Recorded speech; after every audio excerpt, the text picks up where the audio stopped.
नमस्कार दोस्तों, स्वागत है आपका मेरे यूट्यूब चैनल पर। मैं आज लेकर आपके लिए जनरल साइंस के कुछ क्वेश्चंस जो आपके एग्ज़ाम के लिए इंपॉर्टेंट होने वाले हैं। ये क्वेश्चंस लोअर पीसीएस और इलाहाबाद हाई कोर्ट आर दोनों में ही ये जनरल साइंस के क्वेश्चंस आते हैं। तो चलिए शुरू करते हैं। पहला क्वेश्चन है, मानव शरीर में नेफ्रॉन किस अंग की संरचनात्मक एवं क्रियात्मक इकाई है? किसकी है ये नेफ्रॉन? किस अंग की है? तो वह आपकी गुर्दे की। किसकी? गुर्दे की, किडनी की। प्रत्येक गुर्दे में लाखों की संख्या में आपके ये नेफ्रॉन्स होते हैं। इनका मुख्य काम होता है खून को छानना, उसमें से हानिकारक कचरे जैसे यूरिया और अतिरिक्त पानी को अलग करना और पेशाब बनाना, इसका काम होता है नेफ्रॉन का। नेक्स्ट क्वेश्चन आते हैं, मानव शरीर में यूरिया का निर्माण मुख्यतः कहाँ होता है? कहाँ होता है यूरिया का निर्माण? तो वो होता है आपके यकृत में। किसमें? लिवर में होता है। ये जब हमारा शरीर प्रोटीन को तोड़ता है, तो अमोनिया जैसी जहरीली गैस बनती है। हमारा लीवर क्या करता है? हमारा यकृत इस खतरनाक अमोनिया को कम जहरीले यूरिया में बदल देता है और इस पूरी प्रक्रिया को कहते हैं ऑर्निथिन चक्र। क्या कहते हैं? ऑर्निथिन साइकिल कहा जाता है। यकृत में यूरिया बनने के बाद इसे खून में छोड़ दिया जाता है। इसके बाद गुर्दा इस खून को छानता है और यूरिया को पेशाब के रास्ते शरीर से बाहर निकाल देता है। अगर संक्षेप में बात की जाए तो यकृत जो है यूरिया को बनाता है। क्या करता है? यकृत यूरिया को बनाता है, लिवर यूरिया को बनाता है और जो गुर्दा होता है, किडनी होती है, इसे शरीर से साफ करता है। नेक्स्ट क्वेश्चन आते हैं, मानव शरीर में ऑक्सीजन का अधिकांश भाग किसके साथ संयुक्त होकर परिवहन करता है? किसके साथ संयुक्त होकर परिवहन करता है ये मानव शरीर में ऑक्सीजन का अधिकांश भाग? तो वो करता है हीमोग्लोबिन के साथ। किसके साथ? हीमोग्लोबिन के साथ। हमारे शरीर में फेफड़ों से ऑक्सीजन को पूरे शरीर की कोशिकाओं तक पहुँचाने का जो काम होता है वो लाल रक्त कोशिकाओं में मौजूद हीमोग्लोबिन प्रोटीन करता है। क्या करता है? जब ऑक्सीजन फेफड़ों में पहुंचती है तो यह हीमोग्लोबिन के साथ जुड़कर एक अस्थायी यौगिक बनाती है जिसे ऑक्सी हीमोग्लोबिन कहा जाता है। शरीर में लगभग 97% ऑक्सीजन का परिवहन इसी रूप में होता है। जो 97% ऑक्सीजन का परिवहन होता है शरीर में वो इसी रूप में होता है। बाकी बची हुई 3% ऑक्सीजन खून के प्लाज्मा में घुलकर पूरे शरीर में यात्रा करती है। नेक्स्ट क्वेश्चन आता है, निम्नलिखित कथनों पर विचार कीजिए। पहला कथन है, लसिका में लाल रक्त कोशिकाएं नहीं होती। जो लाइम्फ होता है उसमें लाल रक्त कोशिकाएं नहीं होती। और दूसरा कथन है आपका, लसिका शरीर की प्रतिरक्षा प्रणाली में महत्वपूर्ण भूमिका निभाती है। तो इसमें आपके एक और दोनों ही सही हैं। कथन एक क्यों सही है वो बताती हूँ मैं आपको। लसिका एक रंगहीन या हल्के पीले रंग का तरल पदार्थ होता है। क्या होता है? एक लिक्विड पदार्थ होता है लसिका, लाइम्फ। यह तब बनता है जब खून रक्त वाहिकाओं में से छनकर ऊतकों के बीच पहुंचता है। क्या होता है? जब कैपिलरी से जब खून छनकर टिश्यूज़ के बीच पहुंचता है तब यह लाइम्फ बनता है। चूँकि लाल रक्त कणिकाएं आकार में बड़ी होती है तो ये छनकर बाहर नहीं आ पाती, इसलिए लसिका में आरसीबी समानता नहीं पाई जाती और यह लाल नहीं होती है। कथन सेकंड के सही है कि लसिका शरीर की प्रतिरक्षा प्रणाली में महत्वपूर्ण भूमिका निभाती है। लसिका में विशेष प्रकार की श्वेत रक्त कणिकाएं होती है। सफ़ेद रंग की रक्त कणिकाएं होती हैं जिन्हें लिम्फोसाइट्स कहा जाता है। ये लिम्फोसाइट्स शरीर में घुसने वाले बैक्टीरिया, वायरस और अन्य हानिकारक तत्वों से लड़ते हैं और संक्रमण से हमारा बचाव करते हैं। इस तरह लसिका हमारी प्रतिरक्षा प्रणाली, इम्यून सिस्टम का एक बेहद महत्वपूर्ण हिस्सा है।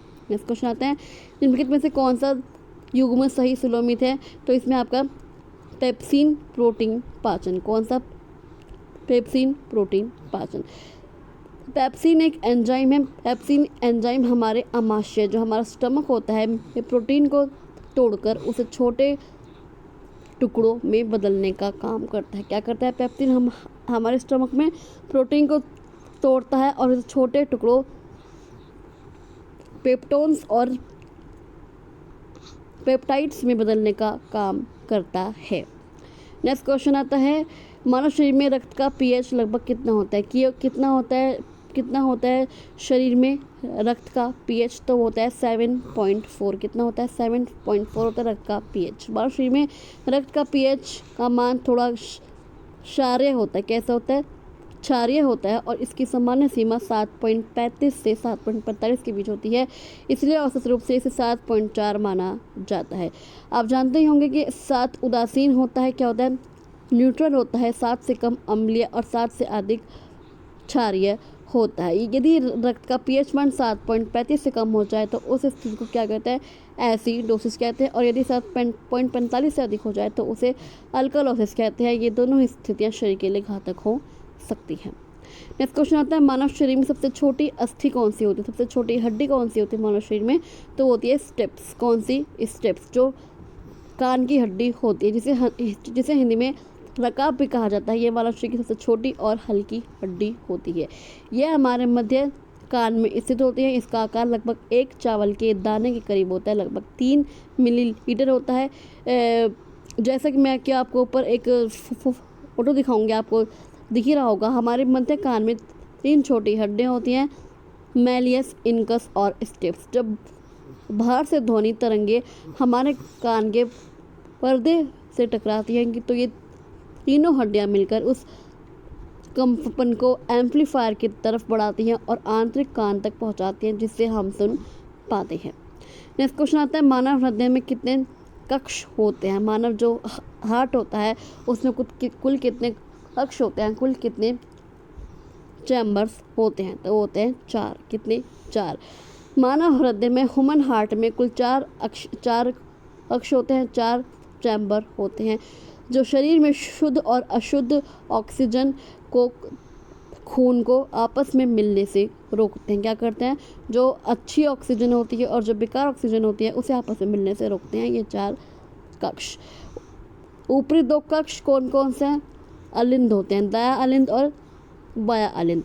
यह शरीर के बाकी हिस्सों से आने वाले अशुद्ध खून को सबसे पहले प्राप्त करता है। यह फेफड़ों से आने वाले शुद्ध खून को प्राप्त करता है, जो बाया अलिंद होता है।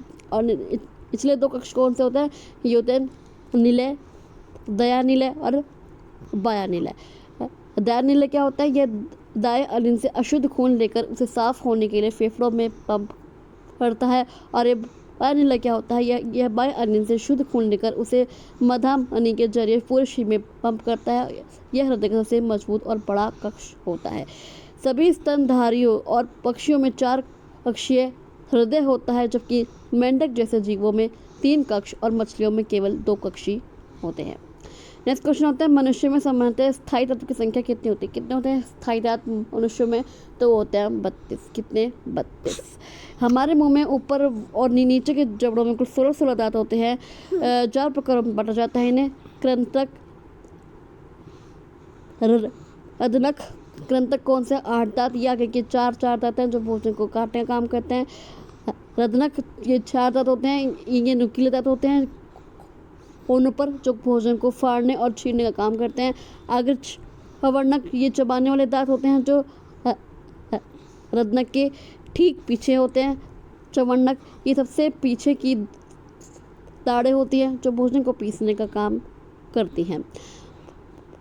बच्चों में अस्थायी दांतों की संख्या केवल 20 होती है। ये धीरे धीरे टूट जाते हैं और उनकी जगह ऊपर बताए गए 32 स्थायी दांत ले लेते हैं। नेक्स्ट क्वेश्चन आता है आपका, मानव शरीर में सबसे बड़ी लार ग्रंथि कौन सी होती है। लाल ग्रंथि, सैलिवरी ग्लैंड कौन सी होती है मानव शरीर में, तो होती है पैरोटिड। कौन सी, पैरोटिड ग्लैंड होती है। मानव शरीर में मुख्य रूप से 3 जोड़ी कुल 6 लार ग्रंथियाँ होती हैं, जिसमें से पैरोटिड लार सबसे बड़ी होती है। पैरोटिड ग्रंथि सबसे बड़ी होती है। क्या होती है पैरोटिड ग्रंथि, यह हमारे दोनों कानों के ठीक पीछे, ठीक नीचे, यह हमारे कानों के ठीक नीचे और गालों के ठीक पीछे स्थित होती है। यह सबसे बड़ी लार ग्रंथि होती है। जब इस ग्रंथि में वायरस के कारण सूजन आ जाती है तो इसे मम्प्स या गलसुआ बीमारी कहते हैं। और कौन सी ग्रंथि होती है, सब मैंडिबुलर ग्रंथि। कौन सी, सब मैंडिबुलर ग्रंथि, यह हमारे निचले जबड़े के पास स्थित होती है। यह आकार में पैरोटिड से थोड़ी छोटी होती है, लेकिन हमारे मुंह की कुल लार का सबसे अधिक भाग इसी ग्रंथि से निकलता है। पिट्यूटरी ग्लैंड क्या होती है, पिट्यूटरी ग्लैंड आपकी मास्टर ग्रंथि भी कहा जाता है। नेक्स्ट क्वेश्चन आता है, निम्नलिखित कथनों पर विचार कीजिए। पहला कथन है, डायफ्राम श्वसन में महत्वपूर्ण भूमिका निभाता है। कौन? डायफ्राम। और सेकंड कथन है, सामान्य श्वसन के दौरान डायफ्राम संकुचित होकर नीचे की ओर जाता है। तो इसमें भी आपके फर्स्ट और सेकंड दोनों ही सही हैं। सबसे पहले समझते हैं कि डायफ्राम श्वसन में सबसे महत्वपूर्ण भूमिका निभाता है। ये क्या है? डायफ्राम छाती की गुहा और पेट की गुहा को अलग करने वाली एक बड़ी गुंबद के आकार की मांसपेशी है। यह इंसानों में सांस लेने की प्रक्रिया को नियंत्रित करने वाली मुख्य मांसपेशी है, जिसके बिना फेफड़े खुद से हवा को अंदर या बाहर नहीं खींच सकती। तो ये डायफ्राम श्वसन में महत्वपूर्ण भूमिका निभाता है। सेकंड है, सामान्य श्वसन के दौरान डायफ्राम संकुचित होकर नीचे की ओर जाता है। जब हम सांस अंदर लेते हैं तो डायफ्राम संकुचित होकर चपटा हो जाता है और नीचे की ओर जाता है। ऐसा होने से छाती के अंदर खाली जगह बढ़ जाती है, फेफड़ों में दबाव कम हो जाता है और बाहर की हवा तेजी से फेफड़ों में भर जाती है। इसके विपरीत जब हम सांस बाहर छोड़ते हैं तो डायफ्राम वापस ढीला होकर ऊपर की ओर अपने पुराने गुंबद के आकार में आ जाता है, जिससे फेफड़ों की हवा बाहर निकल जाती है। नेक्स्ट क्वेश्चन आता है, मनुष्य में रक्त का थक्का बनने में मुख्य किसकी भूमिका होती है? अगर मनुष्य में रक्त का थक्का बन रहा है तो किसकी भूमिका होती है? वो होती है प्लेटलेट्स की। किसकी? प्लेटलेट्स की। जब हमें कोई चोट लगती है और खून बहने लगता है तो रक्त का थक्का जमने और ब्लीडिंग को रोकने में सबसे मुख्य भूमिका होती है वो प्लेटलेट्स की होती है। प्लेटलेट्स कैसे काम करते हैं? चोट लगते ही प्लेटलेट्स उस जगह पर इकट्ठा होकर एक जाल जैसा बनना शुरू कर देते हैं। ये प्लाज्मा में मौजूद फाइब्रोब्रोजोन नामक प्रोटीन के साथ मिलकर एक मजबूत थक्का तैयार करते हैं, जिससे खून बहना बंद हो जाता है। आरबीसी का क्या काम होता है? जो लाल रक्त कणिकाएं होती हैं, इनका मुख्य काम शरीर में ऑक्सीजन का परिवहन करना होता है। डब्ल्यूबीसी का क्या काम होता है? श्वेत रक्त कणिकाएं होती हैं, ये हमारे शरीर के सैनिक हैं जो बीमारियों और संक्रमण से लड़ते हैं। प्लाज्मा का क्या काम होता है? यह रक्त का तरल भाग होता है जिसमें पोषण तत्व, हार्मोन और थक्का जमने वाले प्रोटीन तैरते रहते हैं। रक्त का थक्का बनने की इस पूरी प्रक्रिया में विटामिन के और कैल्शियम खनिज भी महत्वपूर्ण भूमिका निभाते हैं। नेक्स्ट क्वेश्चन आता है, मानव शरीर में क्यूफर कोशिकाएं कहाँ पाई जाती हैं? कौन सी क्यूफर कोशिकाएं कहाँ पाई जाती हैं? तो वो पाई जाती हैं यकृत में। कहाँ पर? लिवर में। क्यूफर कोशिकाएं हमारे यकृत यानी लिवर में पाई जाने वाली विशेष प्रकार की प्रतिरक्षा कोशिकाएं होती हैं, इम्यूनी सेल्स होती हैं। ये यकृत की विशिष्ट मैक्रोफेज कोशिकाएं हैं। इसका मतलब है कि शरीर के रक्षक दल का हिस्सा है। पाचन तंत्र से खून के जरिए जो भी हानिकारक बैक्टीरिया, वायरस, पुरानी या टूटी फूटी लाल रक्त कणिकाएं और बाहरी कचरा यकृत में पहुंचता है, लिवर में पहुंचता है, क्यूफर कोशिकाएं उन्हें पहचान कर नष्ट कर देती हैं। यह प्रक्रिया यकृत को साफ रखने और पूरे शरीर को संक्रमण से बचाने में मददगार होती है।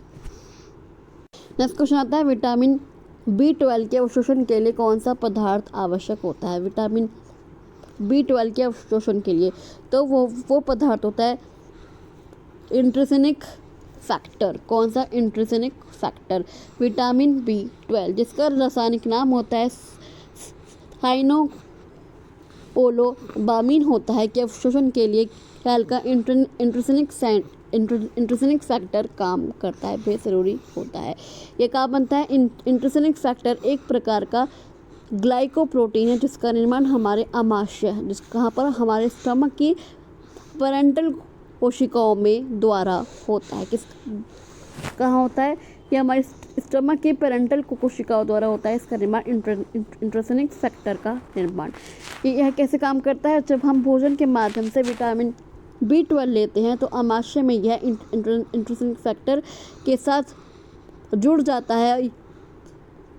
यह फैक्टर विटामिन B12 को आमाशय के एसिड और पाचक एंजाइमों से सुरक्षित रखता है। इसका अवशोषण कहाँ होता है? यह कॉम्प्लेक्स जब छोटी आंत के अंतिम हिस्से जिसे इलियम कहा जाता है में पहुंचता है और वहाँ इंट्रिंसिक फैक्टर की मदद से विटामिन B12 का अवशोषण शरीर में हो पाता है। यदि किसी व्यक्ति या माशरे में इंट्रिंसिक फैक्टर का निर्माण बंद हो जाए तो उसका शरीर भोजन से विटामिन B12 को सोख नहीं पाएगा। इसी कारण शरीर में भयंकर खून की कमी हो जाती है, जिसे पर्नीशियस एनीमिया कहा जाता है। नेक्स्ट क्वेश्चन आता है, मनुष्यों में गैसों का वास्तविक विनिमय फेफड़ों के किस भाग में होता है? जो एक्सचेंजेस ऑफ गैसेस होता है वो फेफड़ों के किस भाग में होता है? तो वो होता है एल्वियोलाई। किसका? एल्वियोलाई में होता है एक्सचेंजेस ऑफ गैसेस, जिसे हिंदी में वायु कोष्ठक या कूपिकाएँ भी कहा जाती है। मैं आपको एक फ़ोटो दिखाऊंगी, उसमें आपको पता पड़ेगा कि अंगूर के गुच्छे जैसी संरचना हमारे फेफड़ों के आखिरी छोर पर लाखों की संख्या में छोटी छोटी गोल थैलियाँ होती हैं, जिन्हें एल्वियोली कहते हैं। इन एल्वियोलाई के चारों तरफ बहुत पतली रक्त कोशिकाओं का एक जाल होता है। जब हम सांस लेते हैं तो ताज़ी ऑक्सीजन एल्वियोलाई में पहुंच जाती है। यहाँ से ऑक्सीजन छनकर रक्त वाहिकाओं में चली जाती है और खून में मौजूद कार्बन डाइऑक्साइड बाहर निकलने के लिए एल्वियोलाई में आ जाती है। तो चलिए आज के लिए बस इतना ही। आई होप आपको ये MCQ की वीडियो अच्छी लगी हो। आपको MCQ की वीडियो कैसे लगी मुझे कमेंट बॉक्स में कमेंट करके जरूर बताइएगा। अगर आपको ये वीडियो अच्छी लगी तो आप इस वीडियो को लाइक कर सकते हैं, शेयर कर सकते हैं और इस चैनल को सब्सक्राइब करके ज़रूर जाइएगा। चलिए मैं आपसे मिलती हूँ अगली वीडियो में, तब तक के लिए थैंक यू सो मच।